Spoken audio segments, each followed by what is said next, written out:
অনি আর অনন্যা হানিমুনে যাবে শুনে কষ্ট পেল শ্যামলী। হ্যাঁ বন্ধুরা, এমনটাই দেখা যাবে, তাই সম্পূর্ণ জানতে ভিডিওটিতে লাইক দিয়ে চ্যানেলটি সাবস্ক্রাইব করে দেখতে থাকুন।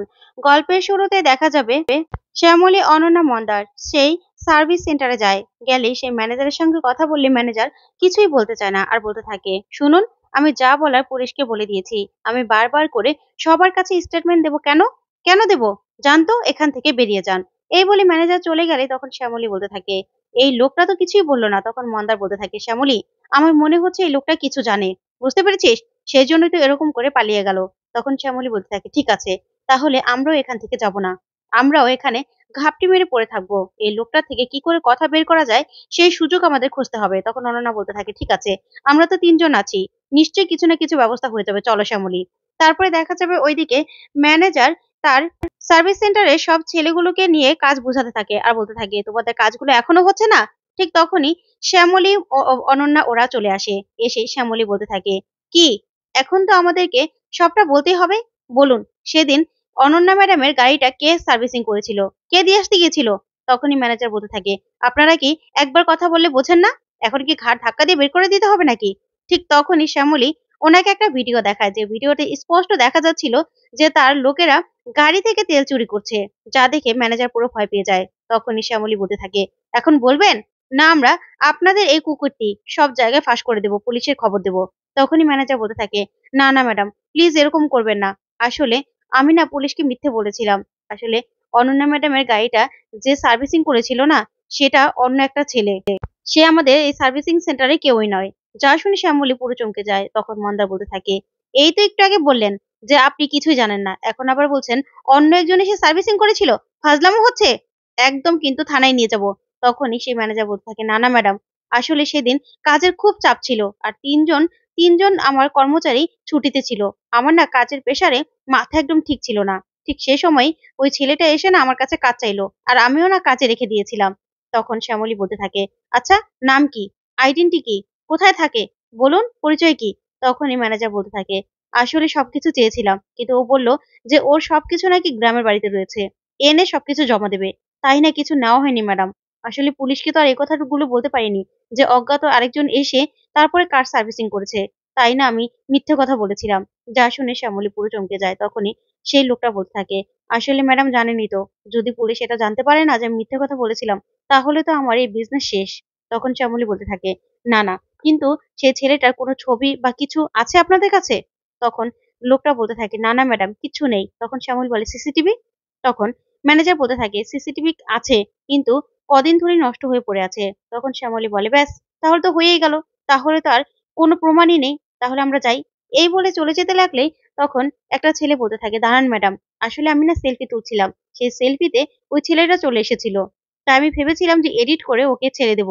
তাই আছে কিনা আমি আমার মোবাইলে দেখছি। তখনই সেই ছেলেটা ছবি দেখতে গেলে বলতে থাকে, আপনাদের ল্যাপটা খুব ভালো। এই যে দেখুন, ছবিটা আছে, এখনো ডিলিট করিনি। তখনই শ্যামলী ছবিটা দেখে বলতে থাকে, এই ছেলেটাকেও না সেদিন স্যারের গাড়ি সার্ভিসিং করাতে এসে আমি দেখেছিলাম। আমার কাছে খুব চেনা চেনা মনে হয়েছিল। তখন অনন্যা বলতে থাকে, দেখি তো শ্যামলী। তখন শ্যামলী অনন্যাকে দেখালে অনন্যা বলতে থাকে, হ্যাঁ, এই ছেলেটাই না আমাকে কার ডেলিভারি দিতে গিয়েছিল। আর এখানে চেহারাটা একদম ঝাপসা দেখা যাচ্ছে। তখন শ্যামলী বলতে থাকে, ঝাপসা? ক্লিয়ার হলে না আমি চিনতে পারতাম মনে হচ্ছে। আমার কাছে পরিচিত মনে হচ্ছে। তখন অনন্যা বলতে থাকে, ঠিক আছে, আমার বন্ধু না এসব ব্লার ছবি ক্লিয়ার করতে পারে, তাই ওকেই দিব। ঠিক আছে? এই বলে ওরা ছবিটা নিয়ে চলে যায়। ওইদিকে দেখা যাবে বাড়িতে গেলে অপরাজিতা বলতে থাকে, এ কি শ্যামলী, তোমরা কোথায় ছিলে? দেখো না উনি কি বায়না করছে। কোনো খাওয়া দাওয়া কিচ্ছু করতে চাইছে না। শুধু বায়না করছে। বলছে ওর খেতে ভালো লাগছে না, ওর ঘরে থাকতে ভালো লাগছে না, ও অফিস যাবে। তখন শ্যামলী বলতে থাকে, কি বলছেন ম্যাডাম? না খেলে কি করে হবে? কারণ স্যারের তো ওষুধ ছিল। তখন অপরাজিতা বলতে থাকে, হ্যাঁ, দেখো না এরকম বায়না করছে, কিছুই তো খাওয়াতে পারছি না। ওষুধটাই কি করে খাওয়াবো? তখন শ্যামলী বলতে থাকে, হয় এরকম ম্যাডাম, আসলে মুখে রুচি থাকে না, অরুচি তো।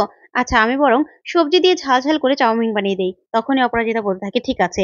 তারপরে শ্যামলী বলতে থাকে, অনন্যা, চলো, আমাকেও তুমি হাতে হাতে হেল্প করে দেবে। তখন অনন্যা বলতে থাকে, ঠিক আছে চলো। এই বলে দুজন কাজ করতে থাকে। ওইদিকে তখনই তিশা এসে বলতে থাকে মনে মনে, যাক, আমি এখানে বসি, ওদের কাছাকাছি থাকতে হবে, ওদের প্ল্যানটা কি সেটা জানতে হবে। তারপর তিশা সেখানে বসলে সেখানে সূর্য চলে আসে। এসে বলতে থাকে, শ্যামলী, মা তোরা কোথায় গিয়েছিলি? আমি না পুলিশকে ফোন করেছিলাম, ওরা ইনভেস্টিগেশন করছে। তখনই সূর্য অনন্যাকে বলতে থাকে, আসলে অনন্যা তোমার সাথে অফিসার কথা বলতে চেয়েছে, তোমার কোনো শত্রু আছে কিনা সেটা জানার জন্য। তখনই শ্যামলী অনন্যাকে ইশারা করলেই অনন্যা বলতে থাকে, হ্যাঁ বাবা, আমিও চিন্তা করেছি পুলিশ অফিসারের সাথে দেখা করব। আসলে আমার বিজনেস নিয়েও কোনো শত্রু হতে পারে বা ম্যানান্তো হতে পারে, ওর দিকেই বেশি আমার সন্দেহটা হচ্ছে। তাই দেখছি কি করা যায়। তারপর সূর্য বলতে থাকে, ঠিক আছে, তাহলে তোমরা যা ভালো মনে করো সেটাই করো। এ বলে সূর্য চলে গেলে তখন তিশা মনে মনে খুশি হয়ে যায়, বলতে থাকে, যাক, ওর দিকে ওদের সন্দেহ নেই, তাহলে সবটা মেলান্তে দিকে আছে, যাই ওরুকে সুখবরটা জানাই। এই বলে তিশা সেখান থেকে চলে যায়। তখন শ্যামলী অবাক হয়ে তাকিয়ে থাকে। তারপর দেখা যাবে শ্যামলী চাউমিন নিয়ে অনিকেতের কাছে যায়, আর অনিকেত বলতে থাকে, না না, এসব আমি একদম খাবো না। তখন শ্যামলী জোরাজুরি করলেই অনিকেত চাউমিনটা মুখে দিলেই ওর ভালো লাগে। তখন অনিকেত চাউমিনটা খেতে থাকে। তারপর শ্যামলী বলতে থাকে, স্যার কেমন হয়েছে? তখন অনিকেত বলে, হ্যাঁ ভালো হয়েছে, খাওয়া যাচ্ছে। তারপরে শ্যামলী বলতে থাকে, দেখেই তো মনে হচ্ছে কেমন লাগছে, নিশ্চয়ই ভালো লেগেছে, তাই তো খেয়ে নিচ্ছেন। তারপর দেখা যাবে খাওয়া শেষ হয়ে গেলে অনিকেতকে ওষুধ খাইয়ে চলে যেতে লাগলে অনিকেত বলতে থাকে, আচ্ছা কোথায় গিয়েছিলেন আপনারা? তখন শ্যামলী বলতে থাকে, স্যার তদন্ত করতে। তখন অনিকেত বলতে থাকে, কি বলছেন আপনি? পুলিশ তো তদন্ত করছে শ্যামলী। তখন শ্যামলী বলে, স্যার পুলিশের উপরে ভরসা করলে না, এই এক কেসের পর আরেক কেস এরকম করে তদন্ত করে পুলিশদের শেষ করতে করতে না বছর শেষ হয়ে যাবে। সেটা নিয়ে তো আমরা বসে থাকতে পারি না, তাই না? আমি এত বড় একটা কাণ্ড হাত পা গুটিয়ে বসে থাকবো তা তো হতে পারে না। তাই আমি নিজেই তদন্ত করছি। তখন অনিকেত বলতে থাকে, কি বলছেন আপনি? তখন শ্যামলী বলতে থাকে, হ্যাঁ, আমি তো অনন্যাকে নিয়ে গিয়েছিলাম সেই সার্ভিস সেন্টারে, আর সেখান থেকে ওই ছেলেটার ছবিও জোগাড় করেছি, কিন্তু ছবিটা ভালো করে বোঝা যাচ্ছে না। তাই অনন্যা ওর বন্ধুকে দিয়েছে ছবিটা ক্লিয়ার করার জন্য। আমি জানি যে ছবিটা দেখলে আমি ঠিক চিনতে পারবো। আমার কাছে না পরিচিত মনে হয়েছিল। তখন অনিকেত বলতে থাকে, কিন্তু শ্যামলী আপনি কি করে চিনবেন? তখন শ্যামলী বলতে থাকে, আমার মনে হচ্ছে এবার না আর কাউকে ছাড়বো না স্যার, কাউকে না।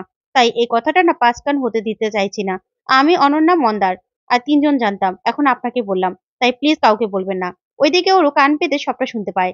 তখনই ওরও মনে মনে বলতে থাকে, যা ভেবেছিলাম যে শ্যামলী এভাবে হাত গুটিয়ে বসে থাকার মেয়ে নয়।